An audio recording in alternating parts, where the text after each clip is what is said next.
Alright, welcome to another day of Ether Raids. We are taking on Reaper today, and yeah, we finally got our banner. And before I get into that, I just gotta say real quick, man, Mustard, oh my god, when he said that, I felt that in my soul. I feel like he was calling up the ancestors with that one, man. He was summoning the ancestral powers to defeat his foes.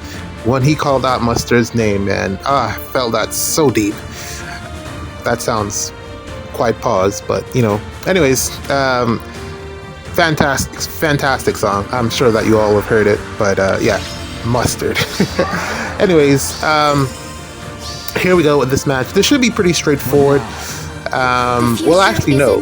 This is a Chaos defense, and it's kind of weird that even with 6 units, it's still not like the easiest thing to get through. Shows you that you can still make it work even without that extra unit. The only challenge here is, or the main challenge here is the ice and initiating on it. So I feel like I've concocted a plan to get through, and we'll see how that works. Yeah, in the meantime, so yeah, we finally got the banner. I feel like it was the... I think I heard Tacho say that it was the worst timeline. I am inclined to agree. I do agree with his statement there that this is definitely not the best outcome that we could have gotten. You would really be hoping that both of them were Dark Defense Mythics, or both of them were Defense Mythics and not just Groot. And you'd be hoping that he would be an Anima Mythic and not a Dark Mythic. I was very confused or not clear as to why they chose to make him a Dark Mythic. Like, I kept thinking about it, but I just couldn't find an answer as to why Dark Season instead of Anima Season. That's really where he would fit in a lot better, in my opinion. I mean, to be fair, there has not been a armored unit, a armored defense mythic for Dark Season. So, you know, there's what's the word? Cause for well, there's a point or a pro in his edition there when it's concerning that he's the first armored mythic for Dark Season. Whereas Anima Season already has 2, I believe, in of course of course what's his name, for Mortis and Duma. So there's 2 there already. So I guess they didn't want to add a 3rd armored unit to Anima Season, but it really wouldn't have, you know, thrown the numbers out of proportion that badly, especially looking at the kit that they released him with. No save skill, which is, you know, I feel like he's one of the first or one of the few armored units that not having a save skill works. I'll do it. With armored units, you're going to be looking either to go player phase or save, and player phase armors are, you know, pretty much just Edelgard, and save is everyone else. And he's one of the few armored units that doesn't necessarily fit into that either of those molds. I don't think he's particularly like geared towards player phasing, looking at the skills that he has, and then also his save potential. I like just looking at his combat forecast against that Brave Robin, it doesn't seem to be quite significant. Granted, the B skill that he's running, not the greatest, but you know, this is the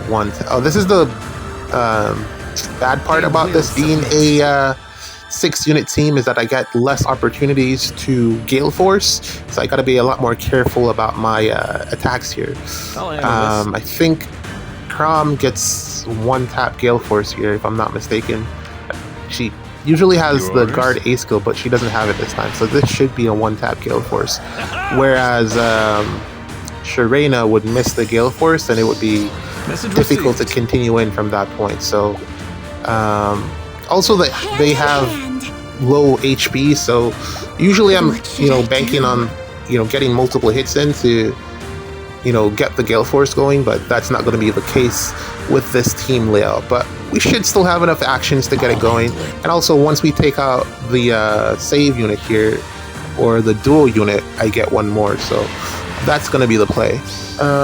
Looks like it's working out pretty straightforward. The plan, at least. But yeah, we continue. Now, yeah, I was saying that looking at him, it doesn't look like he'll be Lorather, a fantastic save unit. I don't think he got the chops for it, but then again, Shield Fighter is just that good.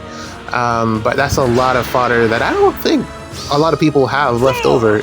Shield Fighter fodder, because we went kind of crazy with that skill, so that was passed off to a lot of our units, and I don't believe, or I don't want to believe, that there are that many whales left that have spear copies of Shield Fighter just lying around, because I don't think I'd want to face him as a Shield Fighter armor. That sounds quite terrifying.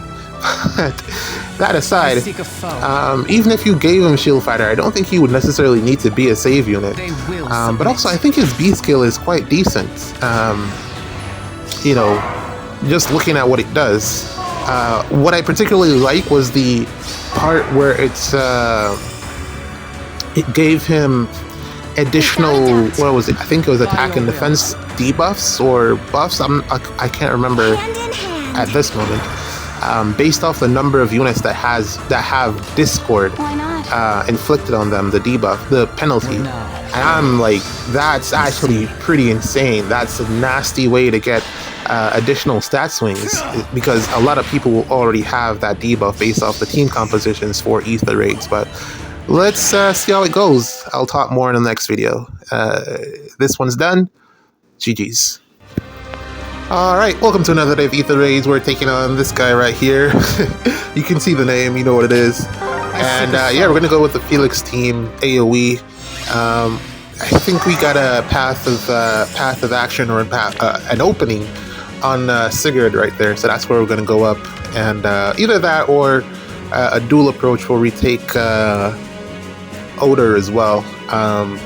That's going to be the play more than likely. But yeah. I'm currently playing this while watching Oblivion stream. He's actually streaming his summons. So, yeah, I'm doing that as well. And from the looks of it, I did actually I just finished pulling before loading up this game. And it went alright. It went good in the beginning. And at the end, at the last 20 summons were pretty bad. Unfortunately, I didn't get anything until... Well, I didn't get anything. I had to spark the Dark Mythic Groot. I had to spark him, and then which means I didn't get Neathhogger, which is quite unfortunate. I did go a little bit past spark, but the problem is, since I'd be targeting Neathhogger, that shear isn't the greatest, man. That red shear is not really strong. I don't like nail sheds. That's my general disdain. And then Kvaser, I don't really think I need more merges on her. Maybe she'll get a cracked refine, but that's years from now, and I don't see her hitting the rotation anytime soon. So yeah, will submit. That's not the play. So there's not a lot to entice me to go back in, specifically to snipe red, because I'll be upset if I just get a bunch of Melchezes, and then I'll also be upset if I get a bunch of Kvasers, because I don't have any intention of using her. So it's just not favorable. As opposed to maybe if it was a real big dilemma between sparking for her or sparking for Neathhogger. I had to pick, which is the worst case scenario. I really wanted one before, the summons. He did the full damage there. That's crazy. Yeah, I really wanted one of them before the summons, but just didn't work out that way. Let's get Felix up here. Yeah. Okay, yeah, I wanted one of them so that I could spark the other one. That's usually what happens, but no luck this time, unfortunately. I did get a bunch of other stuff, like a bunch of other units that I kind of randomly. I got like a Ninian and someone blew an Amelia, and I was like, maybe I should keep this clever fighter fodder. But then also, merging Amelia is a good thing. She's actually really decent, so that's what I ended up doing. I don't know. Might have been a bad decision, but the only unit I would put it on is Kajaji, who doesn't need it, but she's a fodder factory, and then also Dreama, but then I have no copies of Dreama left, and I have no idea when they're going to rerun her. I kind of made a mistake here with Felix. He doesn't, I don't know, he's not warping up there, which is kind of what I wanted him to do, to take out the enemy Felix here. Well, Oblivion's getting kind of lucky here. He's got the units before the spark. That's actually pretty decent for him. I see. It's so crazy. I feel like the reset summon, there's some luck here when you summon it reset. I feel like, I don't know, it could be like confirmation bias, but every time I've pulled like at recess, I've had pretty decent luck. So I don't know. And also, like, just watching Oblivion streams, he has pretty decent luck as well when he pulls it this time. So there might be something there, but then also most of the player base is asleep, except for like the hardcore whales that are up on this hour just waiting for the game to reset. You know, that's so crazy. What now? Like, Why not? the only reason I'm awake is because I work nights. I'll handle it. Otherwise, I'd probably be asleep at this hour. But there's literally